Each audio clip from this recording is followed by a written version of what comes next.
we get in class. Don't feel bad if we wanted, we could share our video to the class. This is why I think that Miss Arnold is one of the best teachers in Florida. The end.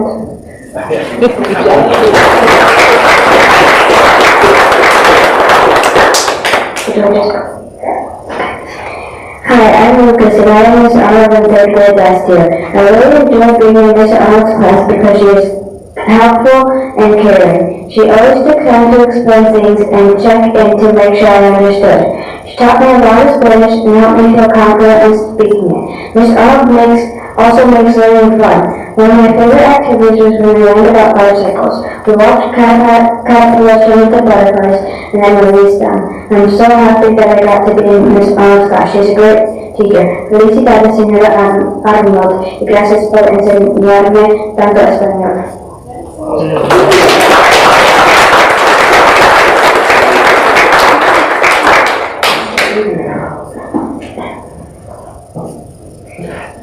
I want to thank you.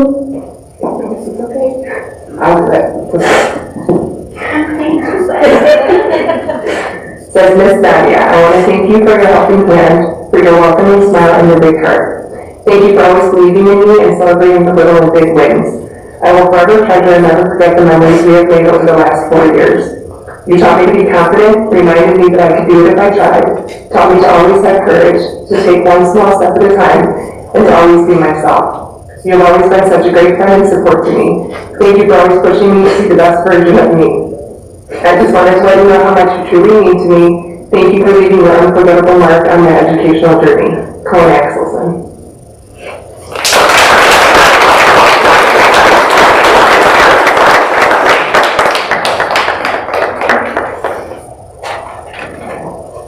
Hi, my name is Susie Morgan, and I'm going to be talking about Miss Nadia. I've been very lucky to have Miss Nadia for the past 3 years of Florida. Whether it's a stressful situation or just a normal day at school, she is always there to put me in a positive mindset to get through anything. During writing lessons, she has been by my side to give me encouraging feedback on what I'm doing well on and points out where I can improve on. Miss Nadia always tries to relate myself and other students during classwork as well as personal matters. She has helped me learn from past mistakes by thinking out of the box to grow from them and to make the right choices in the future. I'm grateful to have Miss Nadia to guide us through the school year the way she does. Learning Morgan 2025.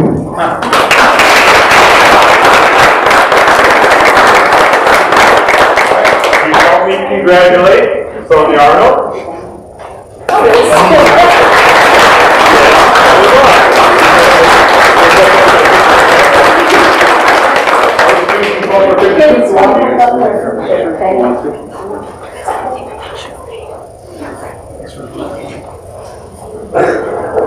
Eric, you come up. You want to take one?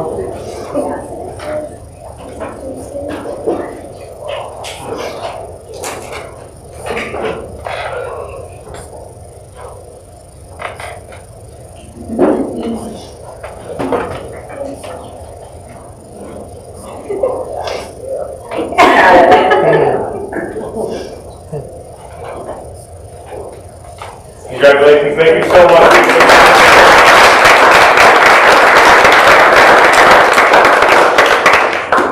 All right, just a moment or two, we're going to continue with our business meeting. This is usually time to take a little break and let those of you who are here primarily for the recognition chance to link your exit if you decide you don't want to stay for the rest of the meeting. You're welcome to stay. We'd love to have you. We're going to take a little 1.5 minute break and let those of you who don't wish to stay for the rest of the meeting take okay? Thanks for coming. We appreciate you being here.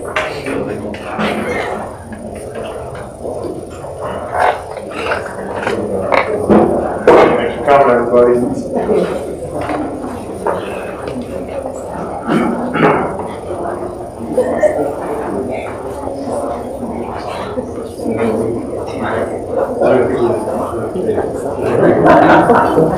Thank you, Miss all your hard work.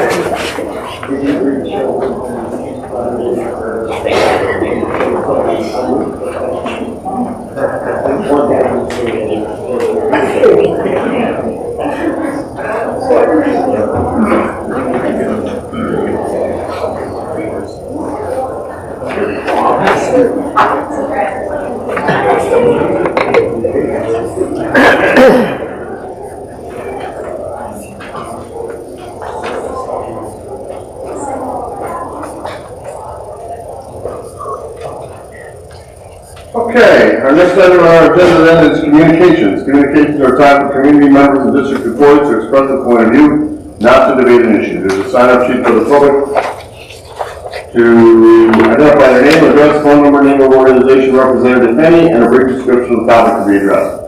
Comments are generally limited to 3 minutes in accordance with board policy 2:230. I don't know what's governed by board policy 2:230. We'll start with public comments, and we'll start with anybody who signed up. Has anybody signed up to address the board? No. Okay, that being said, if anybody would like, any member of the general public would like to address the board at this time, please approach.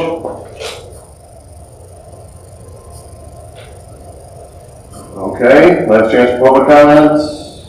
Moving on to staff comments. Are there any staff comments at this time? Board comments. Here's an invitation from the foundation to attend the award ceremony on the 16th, which is Thursday. It's usually pretty fun to kind of see what happens with the money that there is and what the interesting things that our teachers and staff can do with a little extra fun. So, if you get a chance, I encourage you to go. And hear what the foundation is up to and what it's subsidized. Any other board comments? Okay, then our next item is the superintendent's report. All right, thank you. We had our parent-teacher conferences last week, doing very well at all of our schools. It's a great time of year for the check-in as parents are able to meet with our staff and teachers, talk about how students are progressing, how the first almost quarter of the school year is gone, how we can support them going forward. So I want to thank our parents, our staff, our administration for taking time to make last week so successful for our parent-teacher conferences.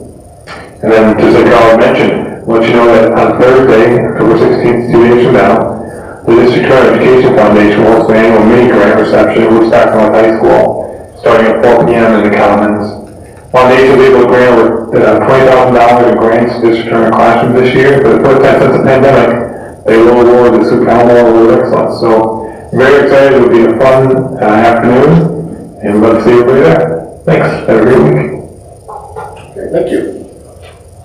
Okay, next item on our agenda then is our monitoring report.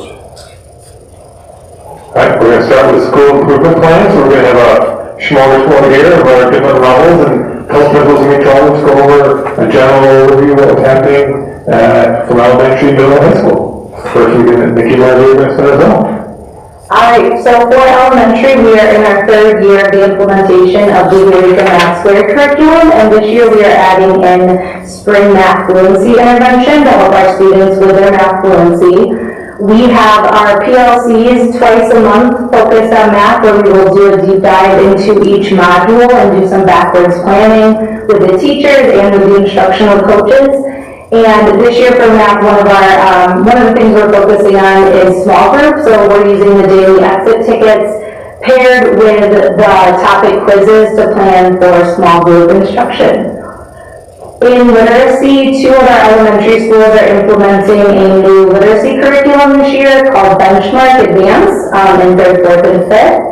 So really the focus for all of us with that is to use those formative assessments within the curriculum to differentiate during small group instruction.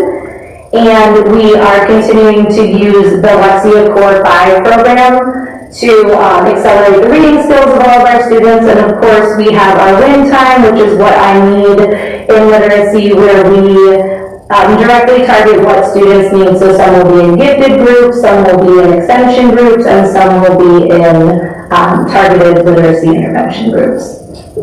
I want to touch on spring math real quick. That's a big change for us this year. As we look to continue to strengthen our math program at the elementary, we did some deep dive into some of the national research, and one thing that we had lacked probably was that automaticity that kids need. Even at advanced levels, it comes back to such a core skill. So we now spend 15 as our goal, so that's on those basic skills at the start of the math class to really get to build those in it. We were going to be able to come up with nationally what's working, and that was a big area for us that we really talked about was the need to get that so kids automatically know those facts, because that doesn't just help us in the lower levels, but as we get up to even in the upper middle school and high school, the fact that they can have those facts has become second and is our goal. And so we've got off a good start, a little bit of a change for us. We're very excited about it. Can I ask a question about that? Yeah. So I was actually having a conversation with someone about string math and fluency last week. This is just my own experience as a parent, so I was curious kind of the thought process behind everything. I know in first grade, back during COVID, my daughter was doing extra math, which she hated but really upped her fluency, right? She got really good at just knowing those facts really quick. Was there some thought process behind doing spring math versus extra math, or that's something they can do at home as well, or kind of what was the thinking behind it? Yeah, so I mean, when we looked at the research behind what really was working, it was that, and again, you know, we were sending stuff home, there were some kids that were really getting that, but that's the minority for us. And actually, you know, I met with everyone building the building up today, and a lot of times the you know, first, second, third, they're like, hey, you know, this is taking some time. And then I asked the fifth grade teachers, hey, how many of our kids are really nailing this when we give it to them right away? And it's not a high percentage. So that's kind of our proof of the pudding, right? That we're not, and again, your daughter, and we have kids that are doing a great job, but as a whole, we need help there. So that was why we went to spring math. We researched it with that successful program. There's been other places, he recommended it. We talked to them, you know, and again, for teachers, it takes away some of the stuff they want to do until we get down in the natural time period. But you know, those skills are going to help build us in the short term and long term. You guys want to talk about that at all? What you're seeing? I think that's cool. Thank you. I just curious. Well, that's a great question. Yeah. Great question. We need to social and emotional to maximize learning in literacy and math. We have to provide a safe environment for our students in our school. So there is the Department of Teaching and Learning brought this training to our staff this summer. We have staff from other elementary schools and from Bertha Center and Childhood Center going through the TAPS training July 21. We have about 120 staff members. Administration, classroom teachers, special ed. It was a very wide variety. CHAMS is a proactive approach to classroom management that extends beyond the classroom. So it goes into the cafeteria, the hallways, recess, the gym, all the spaces in the building. So it provides a coherent structure where we are using common language, but then it's differentiated between the different spaces, the different activities, the different teachers or staff members working with the students. So CHAMS stands for Communication, Health, Activity, Movement, Participation, and the end goal is success. So any place in the, or any location in the building, depending on the activity we are doing, we describe those 5 steps for those specific activities. So it provides a very consistent framework within the building, and it provides a consistency and the commonalities among our students, and that has a very big impact into how our students learn and how they continue being applying their skills in the building. There are 2 examples in the picture. The first one is some of the posters that we have in the hallway. So we have posters in all languages, especially in our graduate schools. We cannot see them here, all those steps, but for example, communication, we on level 0, level 1, level 2 in the cafeteria, in the hallways. The second example is some of our literacy stations within the classroom. So we have different CHAMS expectations for the different activities, but there is a commonality between all the activities that we do at school in every of our schools. Any question? Thank you. Before we go on, does anybody have any questions regarding just the elementary level school group plans? General concept. Okay. All right, good evening. So I'm going to talk a little bit about middle school and what we're doing with math and literacy. So first of all, with math, our goal is really to support all the students no matter what level they're at. We implemented a couple new programs, Boost and Block Math, as well as our blended math class that we've had for a couple of years now. So really just targeting the different areas of groups of students who have different needs in math based on the data. Next is our small group instruction, which we just continue to hone in on using our formative assessments and honing in on those skill deficits. Our teachers are able to run those small groups and, like I said, really fill in those gaps with those skill deficits. And lastly, we call it Talk It Out Tuesday at Creekside. Over in Northwood, they call it Flex Your Mind Friday. But essentially just to increase student-to-student discourse, talking about math and really using IAR style of questioning, which is really a deeper questioning mathematically. Next up, as far as literacy is concerned, big goal of ours is the comprehension piece. So what we've been starting to do a little bit more and more is having students annotate and mark the text on their formative assessments and on their summative assessments. So kind of relating it to math, it's really literacy's version of showing your work. That way students can identify, hey, why did I choose letter B? Well, here I highlighted it in the text, this is where I found my answer. Again, student-to-student discourse is a big piece at both of our schools. So we've implemented Socratic seminars and philosophical chairs on a semester basis in all of our academic classes, specifically literacy. And then social studies, we're really trying to bridge that gap between writing and social studies. So we started to implement DBQs, document-based questions. So essentially kids analyze documents, they bucket the evidence into 3 different groups, and then they create an essay based on that evidence. And then those rubrics that are used for those essays are directly tied to our literacy writing rubrics. And then as far as social emotional learning is concerned, a big goal of both of our schools is to make sure that all of our middle schools feel like they belong at Creekside and they belong at Northwood. And one of the big pieces here is our advisory period, which is our Tier 1 program. And this year we are using Wayfinder. So we had a core group of teachers pilot this last year, and overwhelmingly found that kids are a lot more engaged during this. One of the big changes in this compared to what we used in previous years is really this is talking about how our actions impact others. And I think at the middle school level, rather than talking about your feelings and talking about how you impact others, is a little bit more applicable to our middle schoolers. It's really successful through this first quarter. We have web, which we had last year as well, but we're just continuing to tweak that little by little to make sure that that's a successful implementation. So we have our 8th grade web leaders paired up with our 6th graders.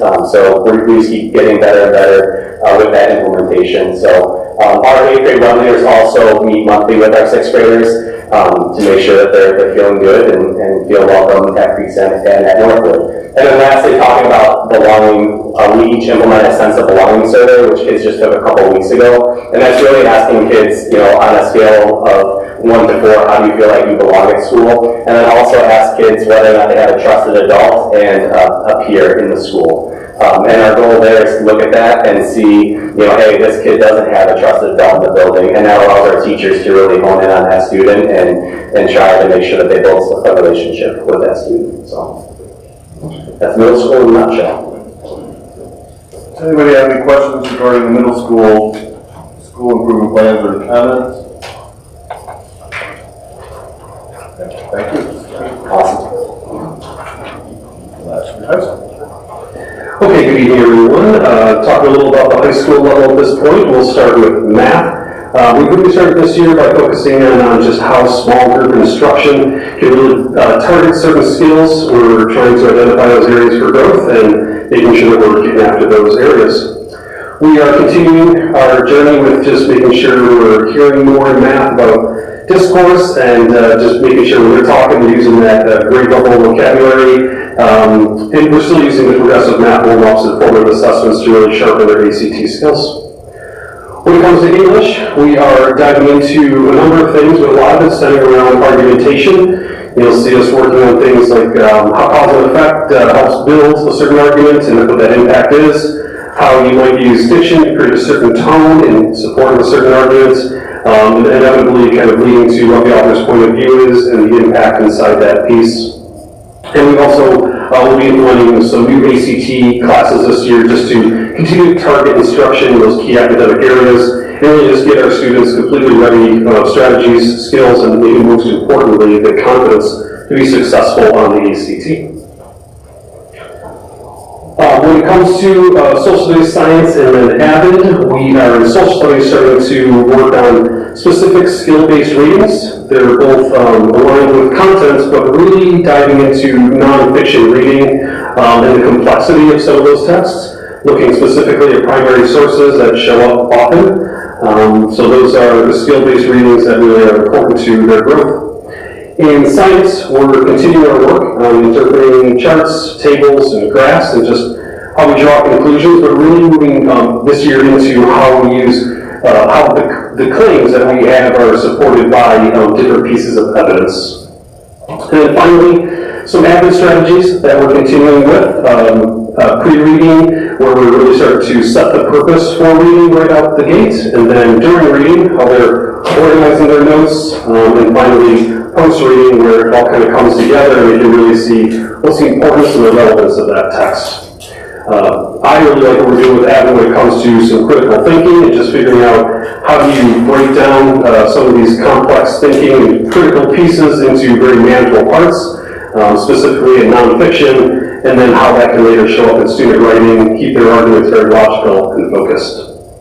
So some of the high school arguments right now. Any questions? Does anybody have any questions regarding the school improvement plans for high school level? Or comments?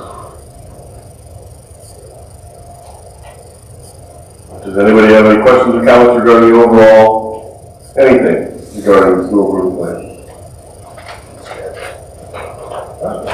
Thank you very much for your summaries. Appreciate your coming and letting us know what's happening and seeing how the strategic plan gets put into action.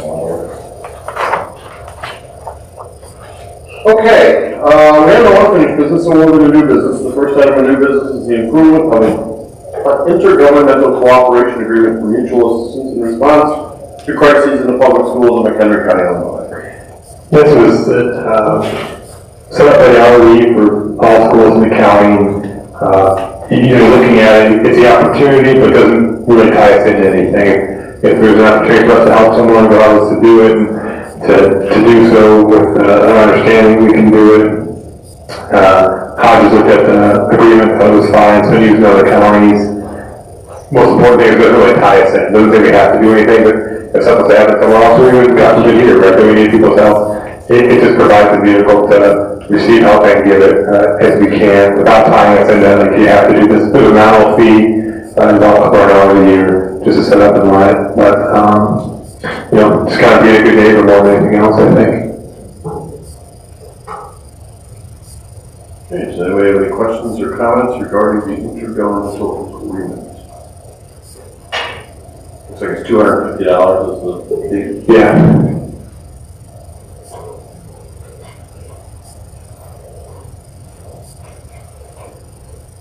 All right, anybody have any questions regarding the intergovernmental agreement? If not, there's a suggested motion on page 259 of our materials.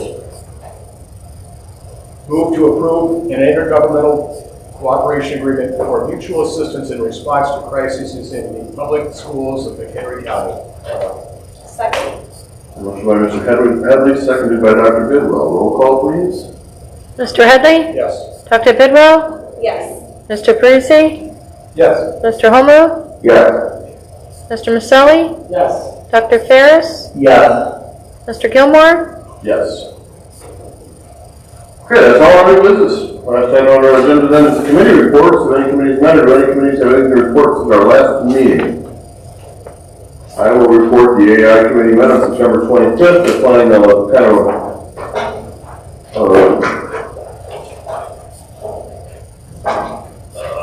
what's the word I'm looking for?